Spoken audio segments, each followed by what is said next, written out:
So we always start off with a game, and today's game is guess what? All right. Okay. So object of the game is he has some cards. He's gonna try to get me to it. He's gonna explain what it is to me without saying the other words on the card. We have a timer. If we go over that timer, then we just go on to the next person. Okay? Gotcha. That's how the game works. So we're gonna go ahead and start. So go. What is that? The light is in. It's a what? A ring. But what else does a ring consist of? A circle. All right. I'm rubbing my feet on the what right now? Carpet. Rub. Yeah. Dang. Okay. Come on. He an expert at this game. All right. You play this game a lot, huh, my brother? Yeah, you know, theater major, you know. Acting. What happened was I was in New York and I couldn't take the bus. I had to take the subway. Yep. Come on, boy. We could be a team. Okay. Yeah. All right.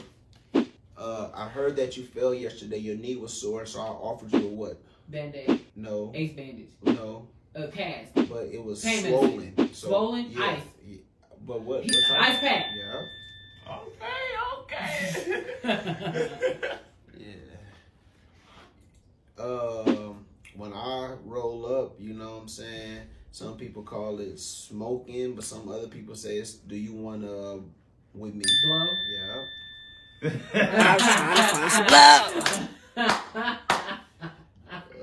Okay. Yep. We call this, what is this called? What do we call this right now? But it's right behind me, and one of the words is right behind me. Curtain? One of the words is Couch. right behind me. Yeah. That's a curtain. Yeah.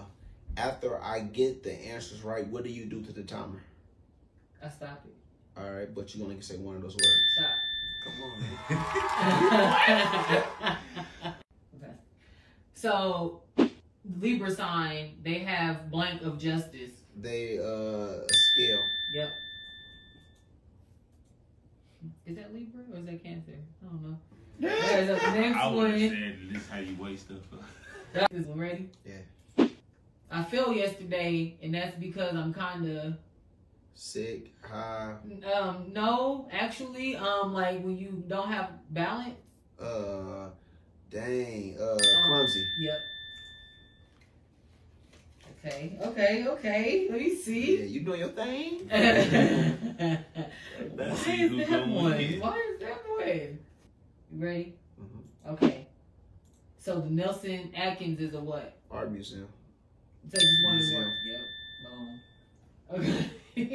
These is too easy. Okay, let me switch them. Okay, hey. Y'all do it too easy. I don't know how to No, all y'all going back to back to back. Nobody messed up one shit. It was a song with Little John, and it was like, what you see, Mom?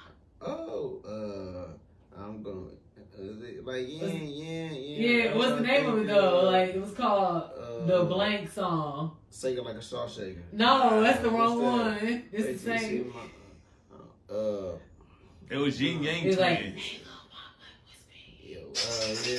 Ah, see, look, you messed up, man. I didn't. You said whisper. What was it? I said it was like, hey, little. Oh, I said whisper. Yeah, you said whisper. Oh yeah. The whisper song. That is the name of the song. I'm saying sing on. Oh, my bad. That was a good one. I mean, that was a good description. I was supposed to get that. You ready? Yeah. You have a blank one of these when it's like time for Stiff. Okay. There we go. That was not as hard as I thought it was. Okay, so pink salt comes from this place, and it's called blank pink salt. Yeah, the sea, ocean. It start with. I can't say that. Pink salt. Shit. Yeah. Oh. That's all I know is that it Calcium. has pink salt, huh? Nah, I mean you can eat it with It's your a food. amount. It's the pink salt that you can eat with your food. I didn't say it. Hey. That got me there. What's that? Himalayas. Himalaya. Yeah, that was gonna be hard. Yeah, You should have said I'm a player from the. Oh, Yeah, Jerome. I didn't think Jerome that. in the house. Okay, so They say you need this in order to check something on your body for COVID-19. Make sure you ain't too... Temperature, hot. What do you need to do that? A thermometer. Boom. Why can't I use these to put eyelashes on? Brush. No. Glue. They little and they kind of tweezers. See, this is... Both of y'all is just good at this game. Yeah, like, this is our game. This is the hard one. Now, if we was to go somewhere and play, we'd be dominant. Yeah, we'll clean up shop. I got $5 on both of y'all. That's a classic right there. On the couch, on the couch, on the couch, homie, we on the couch. I got 3 topics that I want to talk about today. Okay, so I want to talk about preaching. I want to talk about marriage, and I also want to talk about my what did we say? Third ball question. curveball. Third ball curveball question. It's always something different, but perception. Since you are a young man, and I want to get what you feel about people's perception of you, about you being a pastor. So we're going to go ahead and jump into the first one, which is preaching. So I'm going to go ahead and pull that up. So how and when did you feel like you were called to be a preacher? I kind of knew when I was a kid. Mm-hmm. But it was like, do you know? Is that really this? Is that really what happens? I remember a guy came to my mom's church. He was 7 years old. He was preaching, and I was in the 7th grade. And I remember God telling me, like, that's you. That's you. Yeah. That's you. And I'm like, nah, I'm kicked out of school right now. I was literally kicked out of school. I got expelled from school. I'm like, man, that can't be me. I kicked out of school. That next week we had a preacher come from Baltimore, Robbie Warren. He ended up coming down. He had all the kids in the front 3 rows, and I ended up catching an event filled with the Holy Ghost, filled with the Spirit through that. And that next day, everybody else was at school. My brothers and sisters, my mom went to work. I was at home, and I wrote a sermon in the bathtub. I ain't tell nobody about it for years. And so I kind of knew then, but it wasn't a popular thing to do. It wasn't a cool thing to do. I had no guidance. My daddy wasn't a preacher. My daddy's a hustler, you know what I'm saying? Yeah. And so I didn't have that guidance to, help me bring that gift to life. And so I lived life.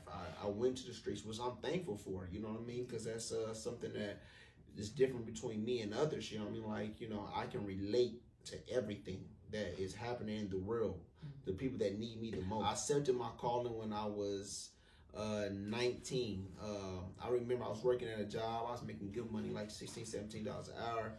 And I was on like 17, 18, that's and I was working at a fast food joint. That's 18, but God was telling me, like, you got to get out of here because you got something bigger than you. You trying to make your home here is something bigger than this. And it literally, I started growing my hair at that moment.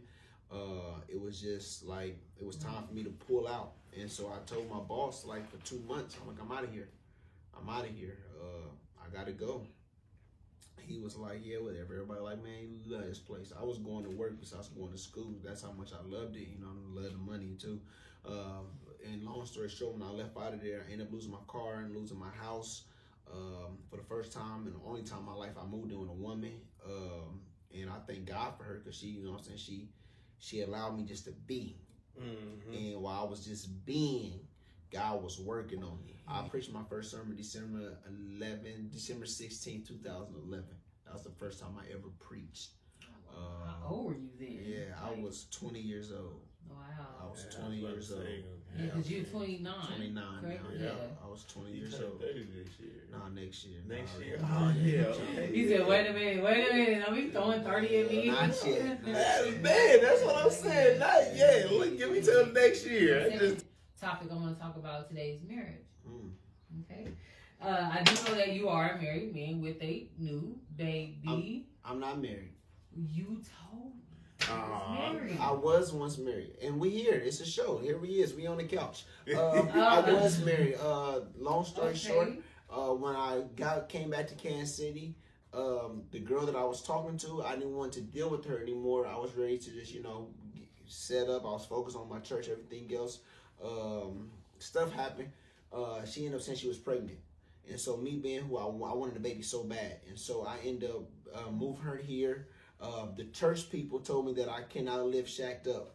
That was just a no-no. You got a new church that's thriving. That's going to be the fastest way for it to get killed if you shack up. So I said, no, I don't want to shack up. And so I ended up signing my life away like a fool.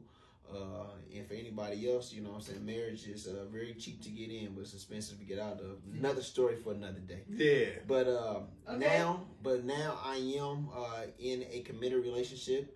But I am not rushing marriage, as we talked about. Don't rush.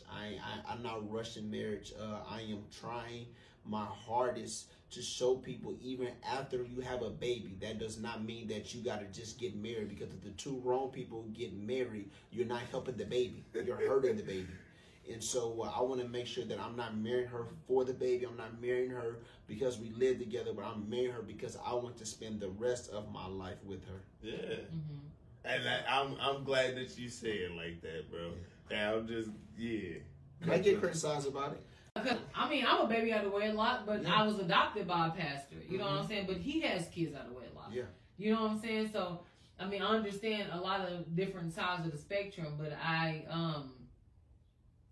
do like how you explained it. Like, you don't have to necessarily be together for the child that you have together, because that's how the universe was. You were supposed to have that child with that person. Yeah. Doesn't mean you're supposed to be with that person forever. Yeah. Like, your wife could be somebody, or your husband could be somebody totally different than what the person is that you had the child with. And just like you was explaining on the other half of the show, like, I mean, sins is sins. Like, I mean, and us, we are there to do it. Like, I mean, I'm not saying that like we're just gonna see and go out willy-nilly, but I mean, we're gonna make our mistakes. Yeah. We're gonna do what we want to do, and then for you to also be a pastor, that makes it so much easier to connect to you, because it's like even you can sit here and say that, oh yeah, I've done wrong.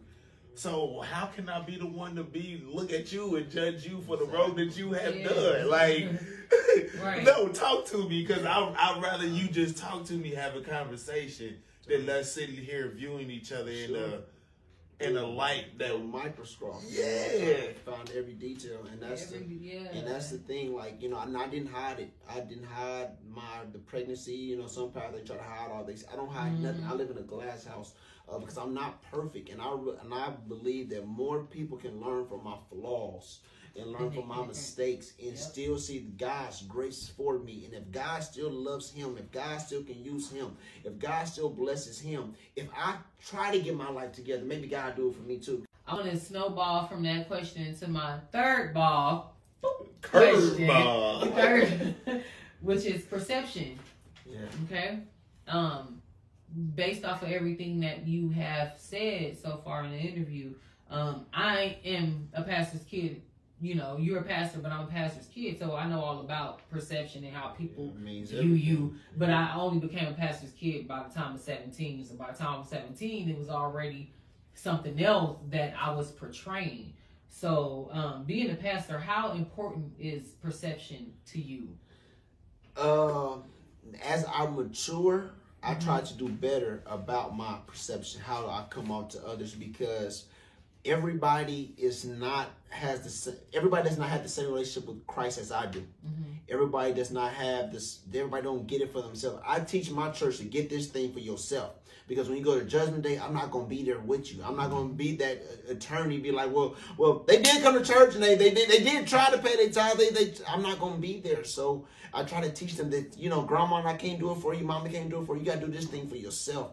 And so, but I try to now, especially over the last year, of give a better image, you know. Now I listen to rap music. I listen to R&B. About 3 weeks ago, the first week of the quarantine, that Thursday night, I told all the church people, do not get on my live, and I went live, and I promise y'all, it was like we was at Club Sweat. You know what I'm saying? Club Sweat. Wow. Drink, cussing music, and I told him like this ain't for the church people, but we're gonna have a good time tonight. You know what I'm saying? And so and I've said it. I said, listen, I'm gonna delete the video. I did not let the video stay up because I realized the ones that did view it, for the 500-600 people that viewed it, that I'm gonna get talked about in the morning. You know what I mean? The pastor, cussing music, twerking, you know, and I'm just playing music. You know what I mean? Shaking. Yeah, you know what I'm saying? I was just playing music at the end of the day, but so I as much as I try to protect my perception and try to do better with it now, at that same breath, I'm going to be me. Yeah, I cannot not be you. Yeah. I gotta like be perception. A perception, it only matters to me to who I'm perceiving it to. Because on the other side of the camera, I really could care less because I know that I'm not perfect. I'm just trying to be a better me every day. Like I said, over the last year, but the biggest thing that changed over the last year was the baby. Yeah, so the thing that people will look at and be like, man, that's a big sin. That sin, one sin, kept me from doing a million others. Yeah, a million others. Yeah. Right. Like it's like, not saying like that. Not catch them. Yeah, like kind of like a sacrifice. You gave up all that other stuff because you had this baby, like you had this other life that you created. In order for me to provide for him and show him what he needs to do to be able to live an exact life, I have to be able to provide that example for him to live an exact life. You know, even if it's exact for whatever he wants to do. I just need to show. I need to show you the backbone. Yeah, I need to lay the vertebrae, and whatever you build on top of that. On top of that. Exactly. Whatever head you put on that spine. It's your head. Yeah. At least I gave you the backbone. I showed you the way. You know what I'm saying? I showed you that always keep pushing. Always keep moving forward. Always see the better days the next day. Because, I mean, tomorrow might not be promised, but you never know. Tomorrow might be your victory. So, like, I mean, live it up. Thank you for joining us today, for coming and joining us on the couch. And we want to definitely... we got a bag for you, my brother. Yeah, we got some treats. We have a gift for you. I walked in my work clothes. So I already got some of my treats. You know what I'm saying? Y'all ain't copped it. Y'all go ahead and get y'all some. Avant Black. Avant Black. Thank shout out to our sponsors, Avant Black. You know, thank you for everything. I can't wait till the photo shoot come out. I can go ahead and share the video. Thank y'all for the gift. Thank y'all for having me on. Anything I can do, I'm telling y'all now. Put this on the show.